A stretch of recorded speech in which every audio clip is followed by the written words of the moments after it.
So welcome everyone. It's lovely to see you. My name is Rina Goldenberg Lynch. I'm the founder and CEO of Voice at the Table. And today we're talking about how to submit a successful nomination to our Inclusion Leader Award. And I'm delighted to be joined by two guests. I'll introduce them in a little bit more detail, but they are Mark Walley. Say hi, Mark. Hi. And Karen Jones. Say hi, Karen. Um, Hi. Mark was and is a judge from last year and this year, and Karen is a winner from last year and a judge this year. And we've invited both of them so that they can share some of their wisdom about what a good nomination looks like. So as we get going, I just wanted to walk you through our vision for the Inclusion Leader Awards. And I have a slide that I'd like to share with you first. So just let me quickly see if I can do that.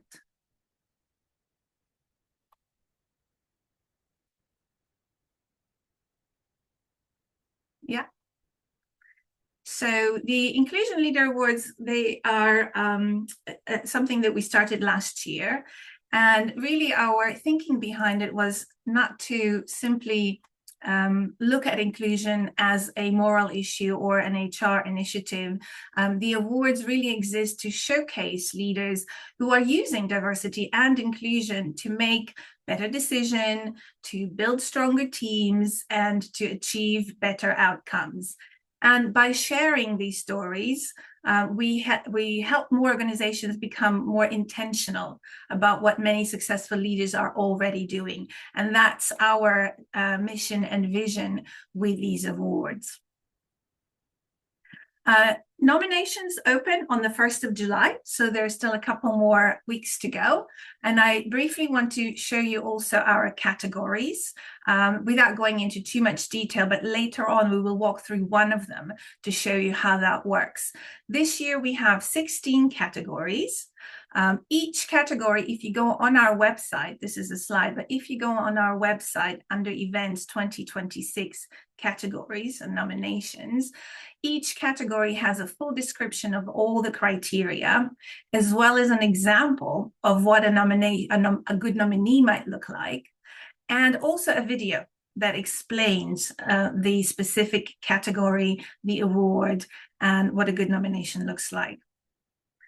On the website, you can also find our 2025 Winners Showcase, and that is a slide that explains, that features all our winners as well as finalists, but all our winners. And it has a little card that showcases what their nomination looks like, and perhaps that is also good insight to those of you who are hoping to nominate this year. Now, we are definitely encouraging self-nominations. And the reason for that is that sometimes we're very modest about not motivating ourselves. But the point is that a lot of us are role models and should be role models. And we want to showcase what you are doing well, because even just that, showcasing yourself as somebody who is an inclusive leader creates ripples and conversations in the organization.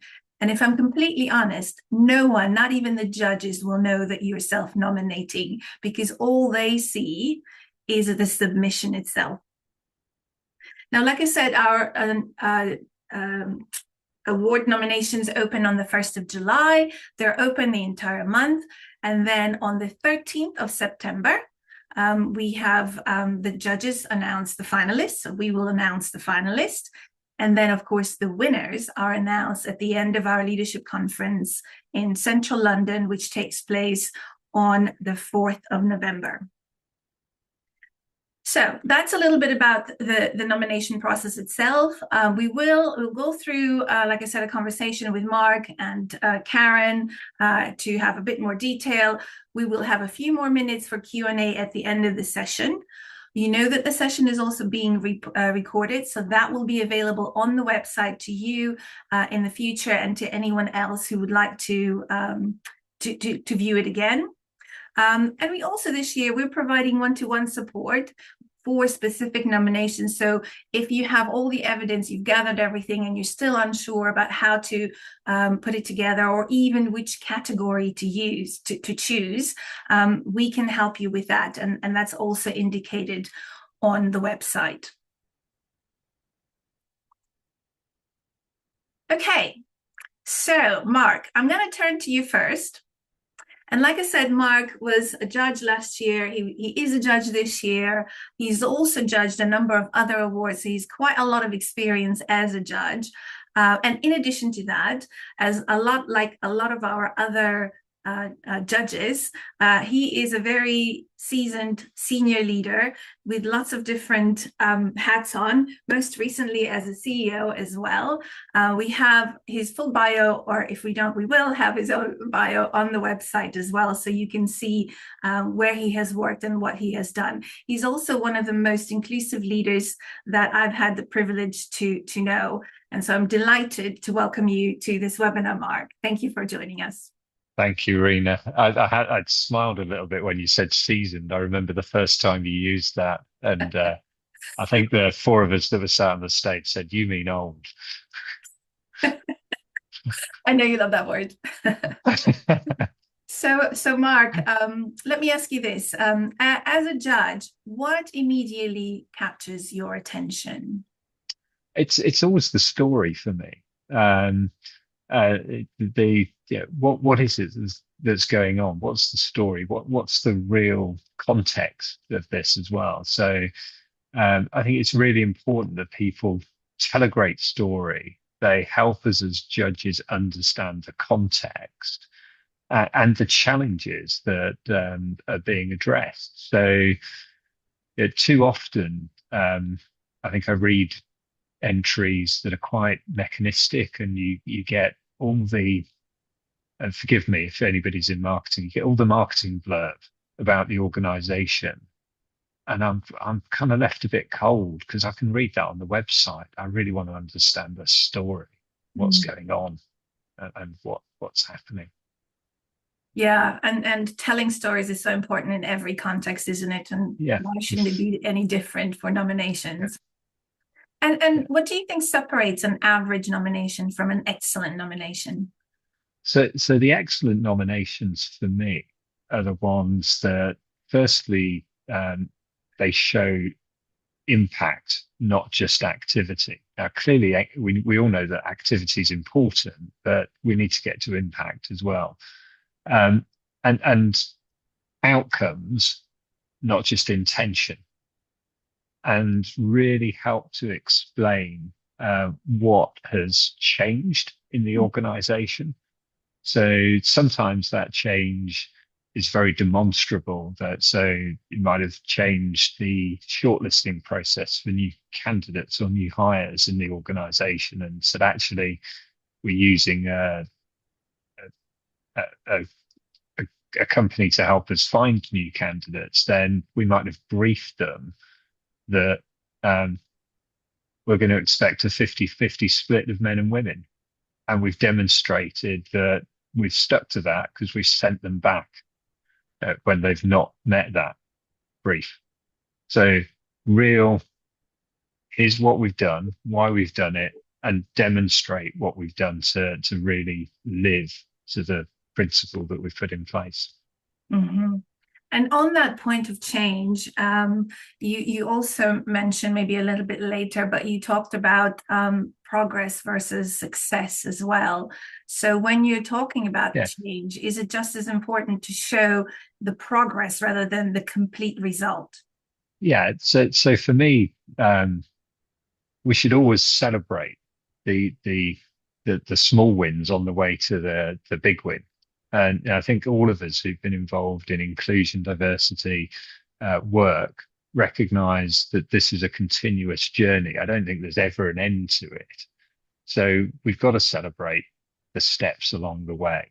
And if somebody's changed their process or changed their behavior and how they're doing things, recognize it. And I think, for those who are thinking about putting a submission in, you might not yet have got to the utopia that you want to be in.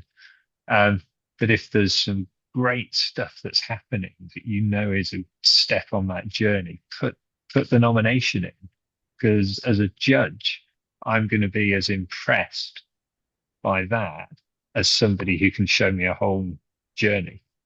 Yeah.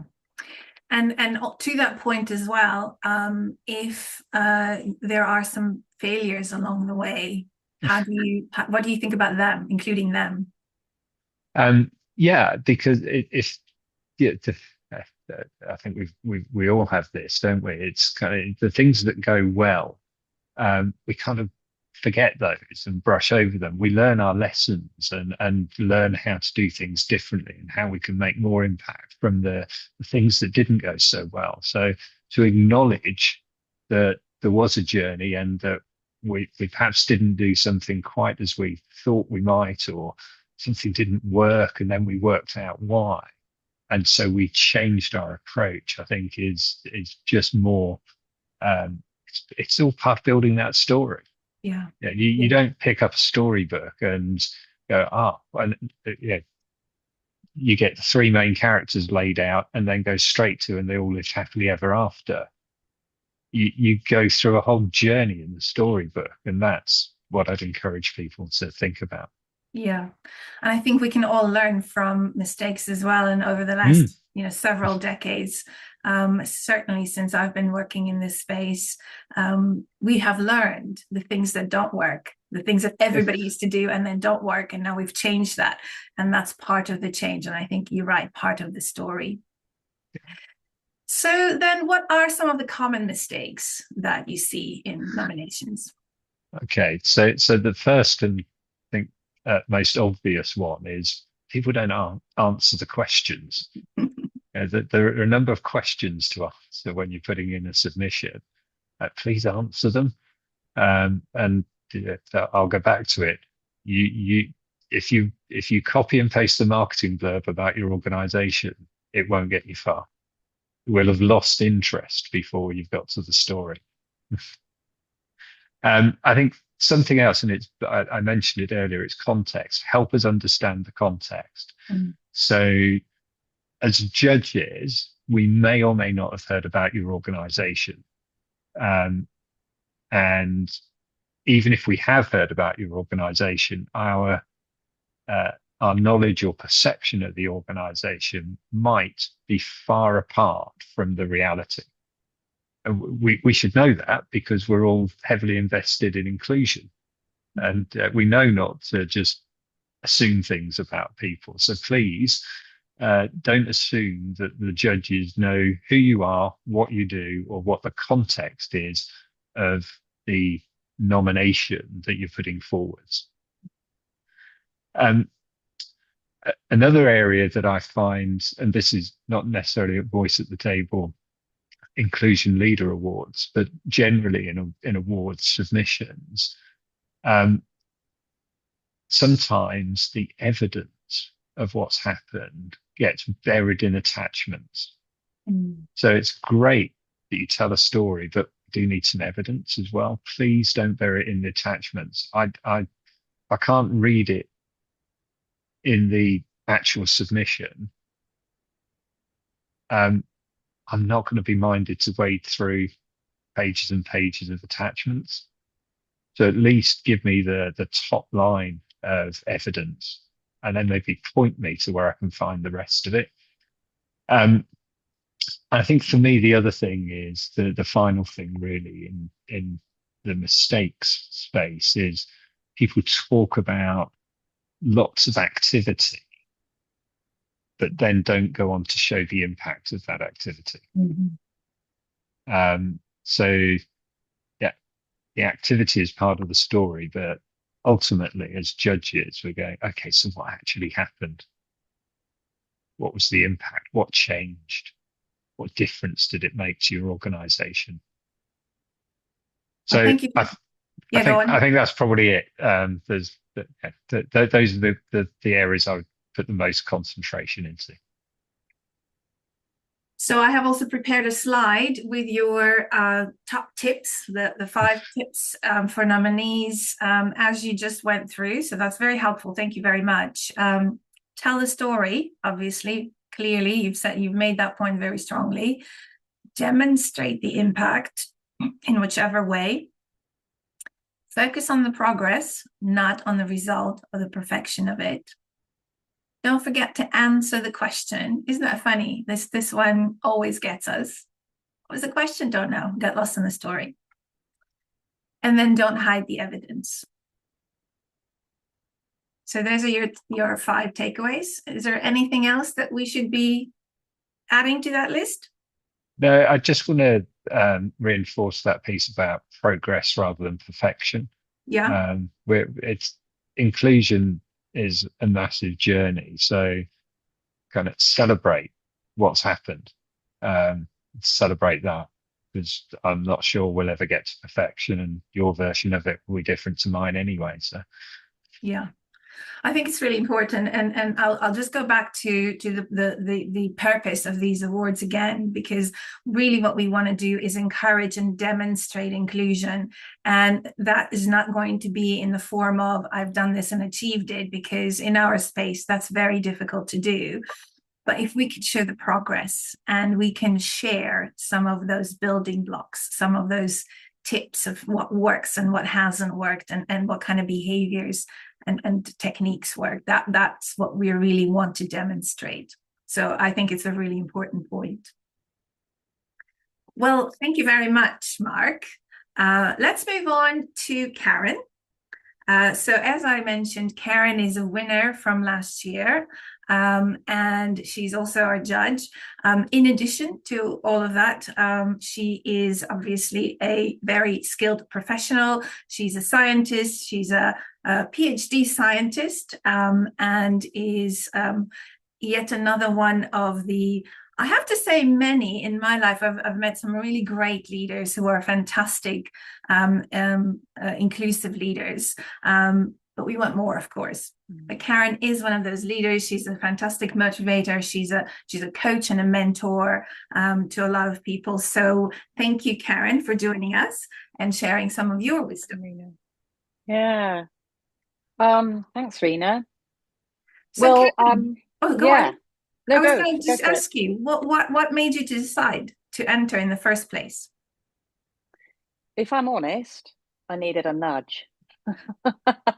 I think a few people had nudged me and said, "Oh, they'd informed me that they wanted to nominate me, but also that I should step forward." And I was reticent at the time. I think the thought of nominating myself filled me with a bit of ick. And that was around the story that this is just bragging, this is ego talk, this is, yes, it was my mindset that got in the way. But when I actually started to think about what could be the outcome of being public about what I believe in and how I lead, I was at the time leading a large marketing team in a STEM organization that was a multi-global, multi-billion-dollar company. And by taking a stand and being public about what I stood for as a leader, I could potentially send a ripple effect or some inspiration to others. And that's what got me over the hump of from sitting on the fence feeling ick to actually stepping forward with confidence. So there was definitely a mindset shift that I had to take. And I'm so glad I did it, because it's been a tough year for inclusion and diversity in general, especially in US-led global organizations. So I've had a bit of an existential crisis, I think. And I really wanted to stand up and say this is still important, no matter what you call it. It's important, and I feel it in every cell of my being. It's the way I've been brought up. It's how I think people respond and get motivated is through being included and having diverse perspectives at the table. That just makes sense to me. So yeah, I used my network and platform to do that, and I think it worked both ways. So I'm very glad to have done it. And so are we. Thank you for doing that. And that is actually, you know, that is the message behind the encouraging self-nominations, because that is what we need. And also sometimes I find that some of the leaders I talk to, they are very inclusive. I know they are because I can see how they operate. They may not think that. They may just think that they do, that everybody does the same. And that's not the case. So when you do get nudged, there is a good reason to go ahead and put in that nomination, because we do want to showcase some of the things that you do, because they're not universal, unfortunately. Yeah, exactly. And what I had to do was really the hero story, if you see what I mean. It's aligned to what Mark was telling everyone here, is about what was my personal context, and I just took it down to, you know, my first day in my role and how I felt, what I was observing around me, and what that led to in terms of my own personal well-being as an employee. And that was, you know, that stage was of several years, but I responded to a high pressure, highly dynamic, very focused on outcomes, results orientated environment with high pressure on myself, high productivity, rescuing people, perfectionism, high achievement, and that resulted in burnout. So that was the start of the hero's journey. And at burnout, I just, you know, could see that was not the way forward, and found a solution to get out of that through being coached. And the experience was so transformational, it turned me into a coach and mentor. So that was the turning point and the story. And then that led to me developing an internal coaching program and coaching particularly women who were exactly showing the same response to the environment that I did, and helping them through by looking at their own behavior, because that's the only thing we can control, and then enabling them to feel confident about stepping into leadership, because I saw that the whole problem was non-inclusive leaders and a very bad gender imbalance at the leadership level. But the only way we could break that was to galvanize this middle layer of the organization and encourage and support women to step forward. And that was my journey, and that's a sort of example of that. But when you talk about it, you know, the process, there was obviously a story behind that. But inside the organization, I was trying to get more and more support, especially at senior VP, GM, and president level. And in order to do that, I had to show the KPIs, the key performance indicators, the evidence, the data, which was hard because, you know, how do you measure that? But the outcomes actually ended up over time being quite evident in promotions, in better leadership, well-being in teams, because those leaders were encouraging better, you know, foundation of well-being in their teams, but also employee survey results and just general level of belonging and motivation with peer level colleagues, which was measured with the survey results. So I was able to put those numbers in, but then I felt also it was important to include the more anecdotal case study type evidence with, you know, quotes and little pieces that people have said had personally helped them, because for me that was more motivating than the number, but also that it told the really human story behind inclusive leadership and mentoring, and that's really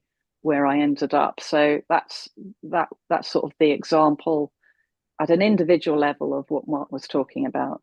And that's you delivered exactly what Mark was talking about in terms of the story. So just in terms of the approach, then you organize your thoughts around the evidence that you have. you bring in the real examples, the focus on those real examples in the workplace, and then show how your actions affected people, and if you have the evidence, the outcomes. Exactly. And you know, it wasn't an easy, I would say it was an easy application to make because I didn't feel that I was representing the company as a whole. I was just stepping forward as an individual leader, and I thought, politically, do I do this or not? But then I just thought, well, I'm an individual leader. These are my passions and purpose and values. I'm going to step forward and say it. What could they do? So I decided to do that rather than, you know, represent the bigger global organization, if you see what I mean. But to just, be an individual in that moment. And that actually leads really well into the next question I have is, what would you say to someone who's wondering if they're good enough to enter, or whether, you know, they feel comfortable in the political situation? So you were quite courageous in doing that. What would you say to someone else? I would just go for it. If I'm really honest, take uncomfortable action. If we silence ourselves a lot to stay safe, and I don't believe that has great outcomes for the broader organization. It's not that you're saying, you know, they're good, this person's, you know, this organization's good, I'm good or bad. It's you take a stance and you step forward. You don't have to necessarily be, you know, I wasn't applying on behalf of my company. I was applying as a leader in a large organization. So I would say it's that question yourself as to whether you're genuinely concerned about the politics, or whether this is a inner critic thing that's keeping you playing small when you should be playing bigger, and taking a stance and showing what role model leadership is about. Because what bad things could come out of that? I can't think of one. Yeah.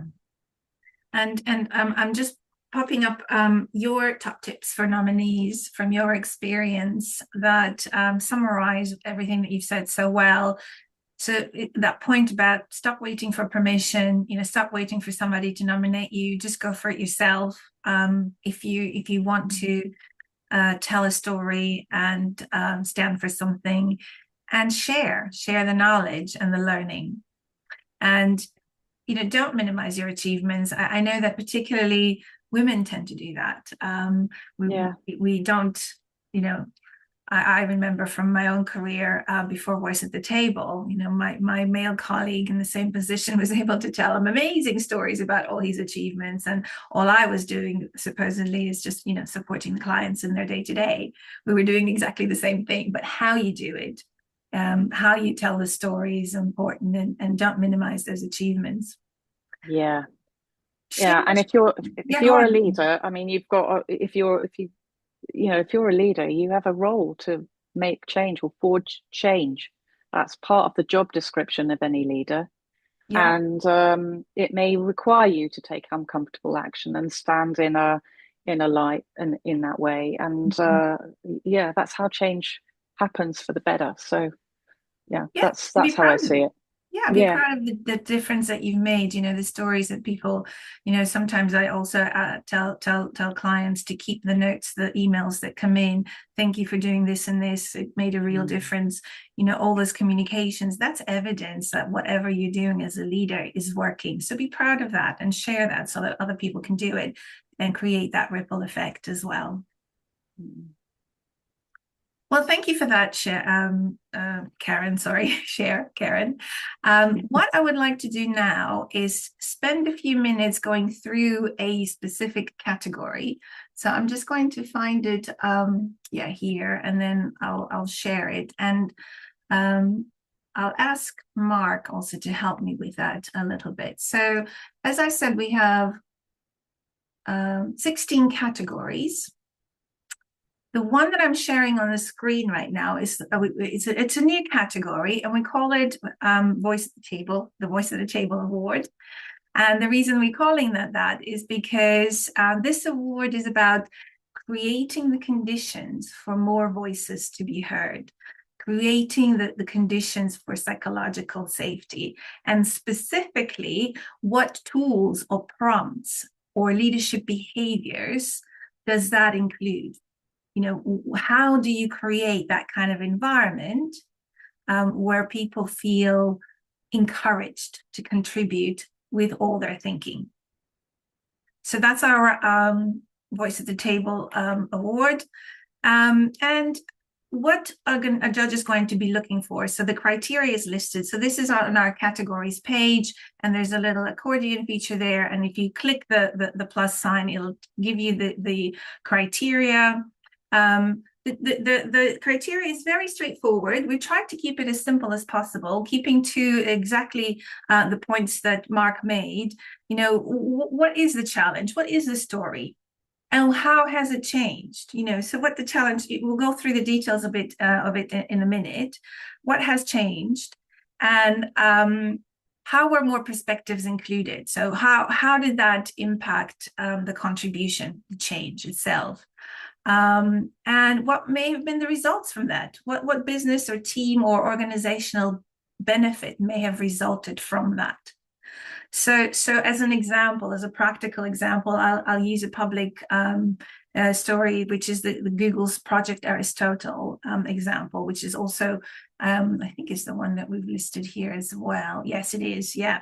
And you might be already familiar with this. A few years ago, Google did a huge study, research, which they love to do, and they called it Project Aristotle, about the impact of psychological safety, or rather the lack of psychological safety, how it inhibits contribution and therefore creativity and progress. So they've done the research.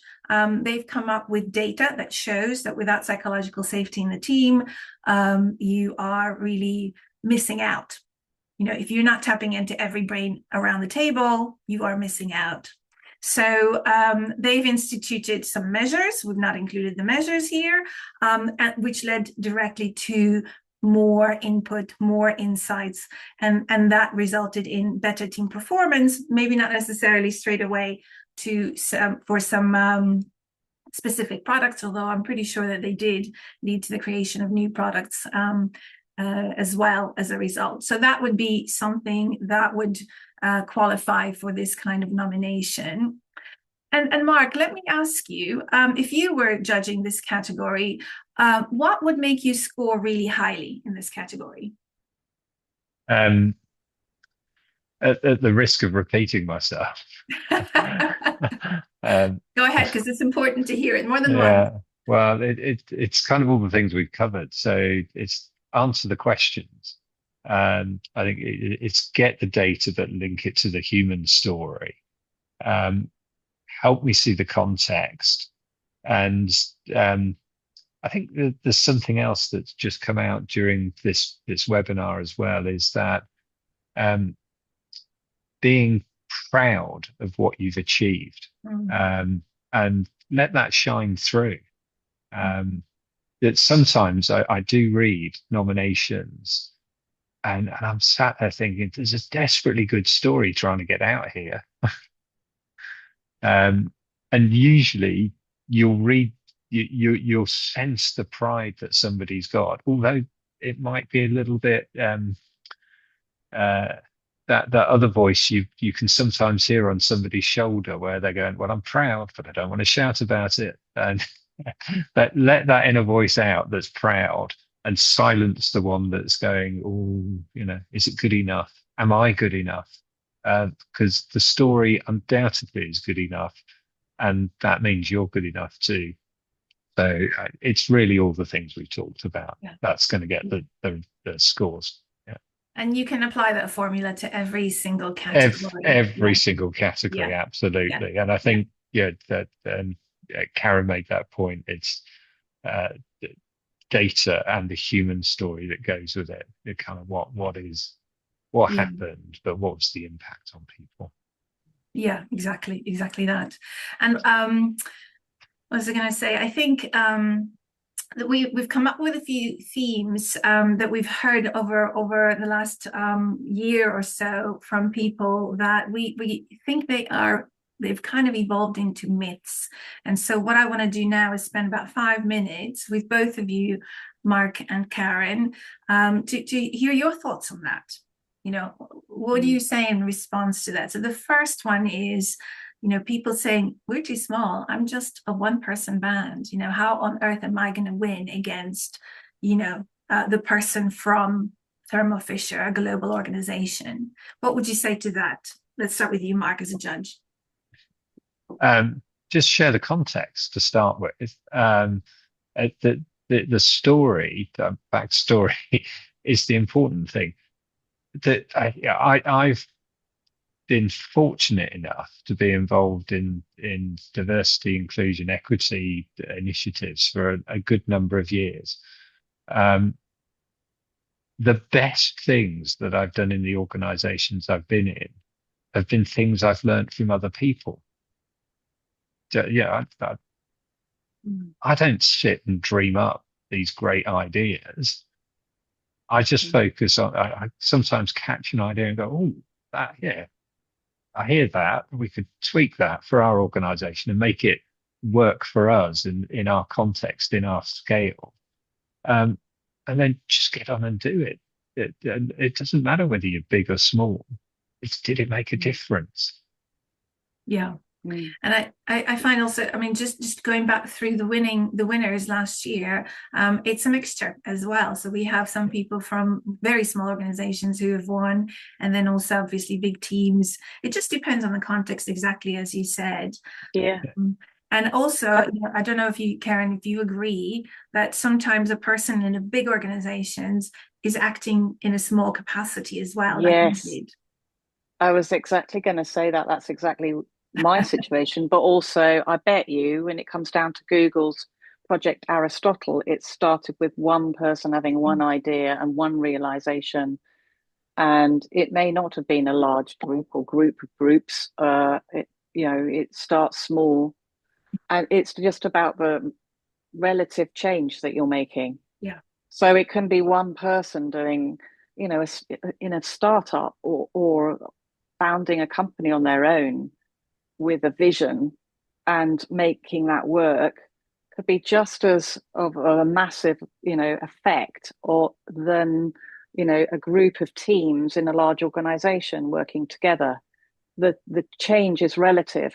And yeah, it's just about putting the story together that inspires others, in my view. Yeah. Doesn't matter. Yeah. And sometimes I think the smaller you are, the more able you are to make change happen, because you don't have to go through layers of permission. And you can be arguably more creative and free to enact some changes. So I actually think sometimes the smaller companies and individuals can do really well here. Oh, it's good to keep that in mind as well. Yes. Yeah. And what about let's start with you, Karen, again, just continue with you. What about this myth that we don't have enough data? We just don't have enough information or evidence to show. What do you say to that? You have to bring what you've got. I mean, I didn't create any new surveys to enter in. I just got what I got. And yes, it can always be better. Absolutely can always be better. But I had anecdotes. I had an annual performance survey that I could break down by groups. And I tracked things over time, and I had testimonials. That's all I had.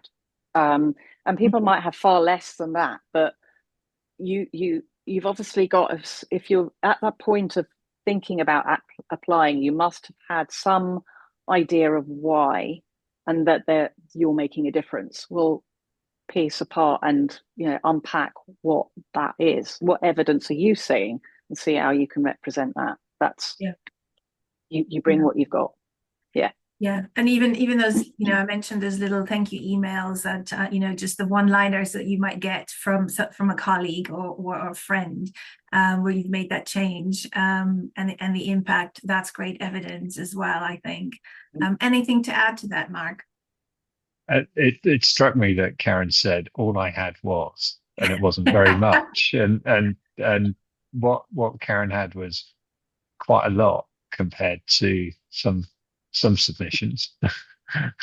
Because I've seen some that have had nothing at all. It's literally just the story, and you're wrestling with, okay, a tiny bit of evidence would help me here, and it doesn't have to be. It's never going to be perfect. We've got what we've got. Just include what you've got. Yeah. And think about it, which Karen clearly had done in its broadest sense. What are people now saying? What's the anecdote? But also, if you've got hard data, brilliant. What do you say to people who say, well, I'm not senior enough, this is obviously a leadership award, I'm not senior enough? Well, I'd start with there are leaders at every level in organizations. It's not about hierarchy. We've all experienced that. The person who the room listens to is the leader. Mm-hmm. Exactly. That's so true.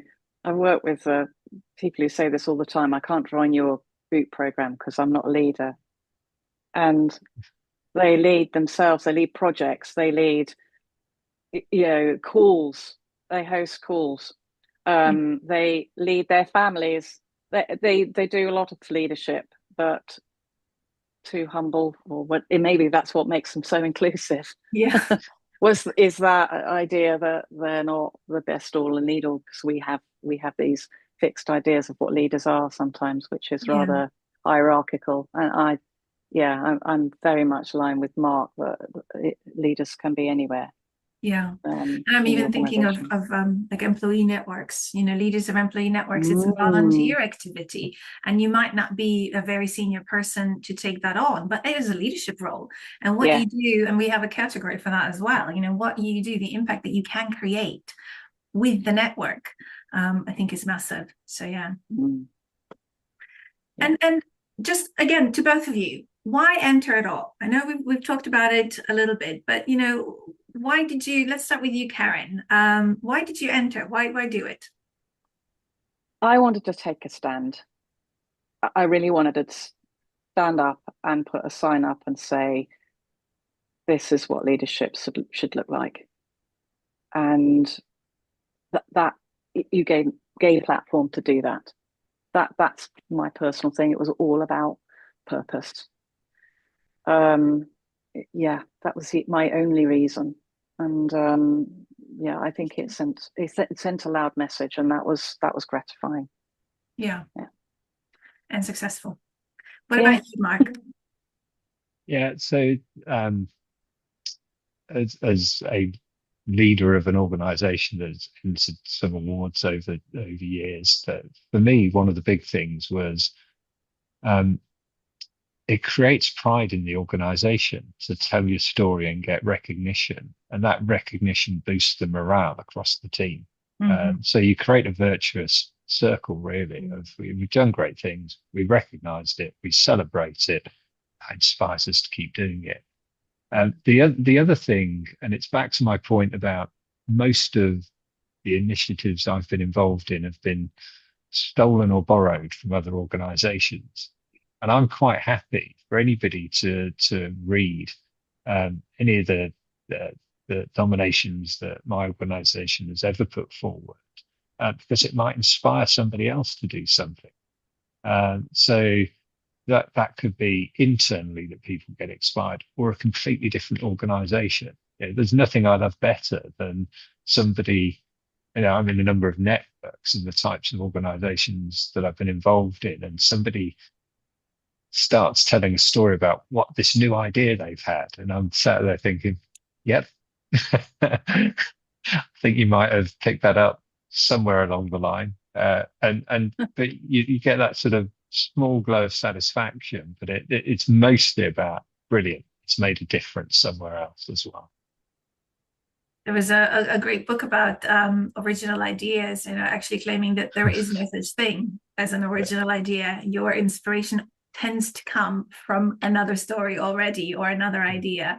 So yeah, I absolutely agree with you. In fact, that was what Steve Jobs excelled at, didn't he? He just repackaged other ideas and just improved them a little bit, and it was a brand new product. So yes, absolutely. I agree with that.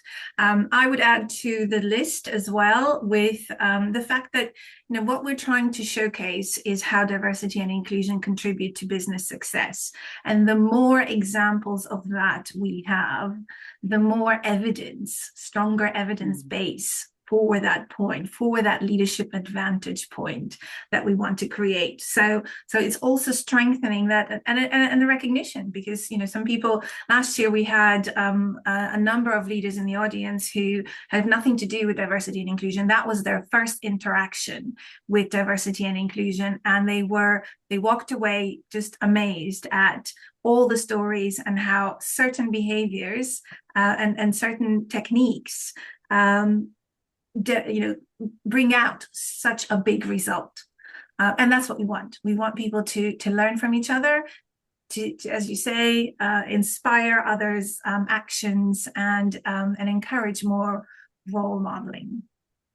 Yeah, it's amazing. Just to pick up on that, actually, you know, as a leader in an organization, and if you're an inclusive leader, maybe your outcomes might be that you've got an engaged team that is high performing, and as a result that the business results have hit target year on year, or met your growth targets.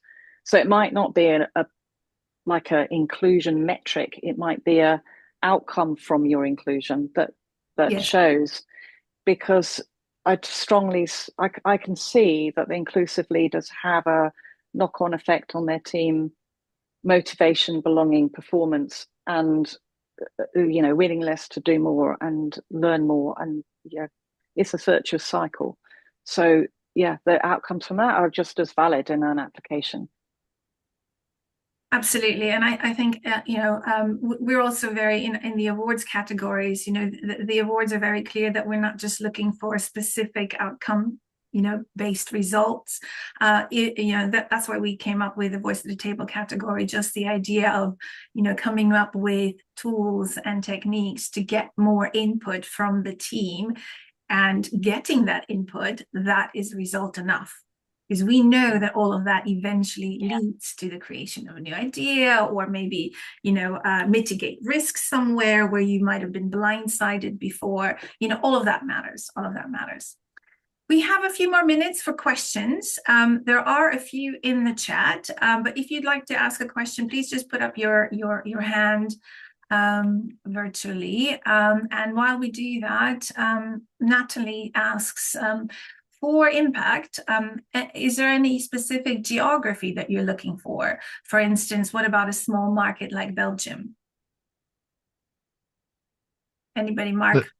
Yeah, so I'd already typed a little response to that. So it for me, impact only, it doesn't matter about the size of the market. And actually, Belgium's far bigger than lots of other places we could think about around the globe. So just put it into context. What's the impact that it's had within the context of the story? And yeah, I'm sure that the example and story that you can tell, Natalie, will be fabulous and something that others can learn from. And that's part of what these awards are all about. And maybe you'll win as well. Yeah, fantastic. Any other questions from the audience here? We covered quite a lot. So that's fine. I have a couple pre-arranged questions that may cross people's minds. A lot of them we've already answered. So can I nominate myself? Yes, please. Can colleagues nominate me? Yes, they can, and they should. How much evidence shall I include? Well, let's talk about that, because we talked about the type of evidence, but how much of it is enough? As a judge, I would say to help frame the story with the evidence. I can't tell you that it's got to be 20% of the submission or 30% of the submission, but you've got word counts to work to kind of get a story across with sufficient evidence. And do you recall? I mean, Karen said she thought she didn't have that much evidence, and then your feedback was you had a lot more than others. Do you recall just like looking at the different submissions? How much did people submit? What was the range? I know I'm sorry to put you on the spot on that. That would be really, and what type of evidence we're talking? Yeah, so one end of the range was 0. At the other end of the range, it's difficult to quantify it, I suppose. It's about the quality of evidence. So, Karen talked about a range of different things, and that's often the useful point as a judge, and saying, okay, so there's different ways of looking at and finding evidence. And if somebody's able to show 3, 4 different ways rather than one hard metric, that's giving me confidence that the person really understands, the organization really understands, and the impact is broad, and really making a difference. So it's almost the answer, almost when you see it, Yeah. I know that's not helpful, but to know at least. I know that we had one winning category was a submission by a team from France. And they had actually had articles been written about the project that they nominated. So that's at the top scale, like that was great evidence. And they had interviews on this was in France. So they had interviews that they submitted. So, obviously, if you're a one person working with clients, and then we're talking about anecdotes, testimonials, stories. Inga put some things in the chat that are really helpful. Thank you for that, Inga. But really anything to substantiate the points that you're making. And the more there is, the better. It does not have to be statistical or empirical. It can be, like I said, a story or a submission by someone else, or a story about how that change impacted them in particular. What if I don't fit into one category? Well, last year, we actually allowed submissions across a number of categories. I think we're curtailing that a little bit. So we are going to narrow it down to no more than 2 categories, because once you've written a great submission, you might actually fit into 2 categories. If you are finding it difficult to decide which ones, we are very happy to guide you. So just reach out to myself or to Katie. So she's the one in the videos, Katie at voiceatthetable.com, Rina at voiceatthetable.com. And we'll be very happy to hop on a call with you for 5-10 minutes to walk you through the categories, hear your story, and then, guide you in the right direction. So that's not a problem at all. How are winners selected? Well, we haven't talked about that. So again, the process has changed slightly. So we have, I think about 21 judges, and they are assigned to a number of categories. Each category has about 4 to 5 or 6 judges. Some of you might know your judges as well here on the call. So the first thing that happens is all the judges review the submissions individually, independently. There's no discussion between the judges at all, and each judge rates the nominations. There's a total of 100 points to be had across 5 criteria that's indicated on the nomination form. So judges give you points for each category, and then they add up at the bottom, and that's how they are ranked. That is how we then choose the finalists. And then from the finalists, each judges are going to be asked to come back and just rate the one that they want to win out of the finalist list. So there's no reconsideration of the criteria. It's a simple, here's the finalist list. Which one of those do you think should be the winner? And that's how it goes. That's the process. If anybody has any other questions, again, either now or later is fine. And I think that's everything that I have in terms of questions. Is there anything else? Anything that's glaringly missing? Yes, Karen. No, I was batting a fly away. That was. Oh, sorry.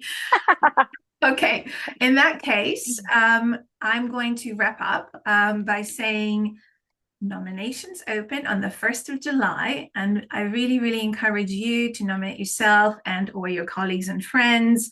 Start thinking about the stories that deserve nominations. Take a look at our categories. Have a little sort of overview, review of what there is. That in itself might inspire you in what you might want to submit. And remember that the Inclusion Leader Awards are not just about recognition and success.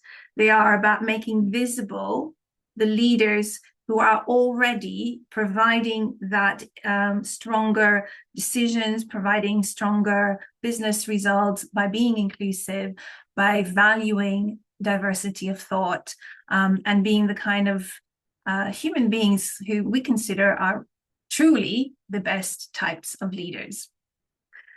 So thank you very much for that. We're going to launch the poll again for questions 3 and 4. If I could ask you to stay on for another 2 minutes for those questions. And thank you again. The recording will go up. And yeah, I'm looking forward to your nominations. And thank you, Mark, and thank you, Karen, for joining us today and for your wisdom.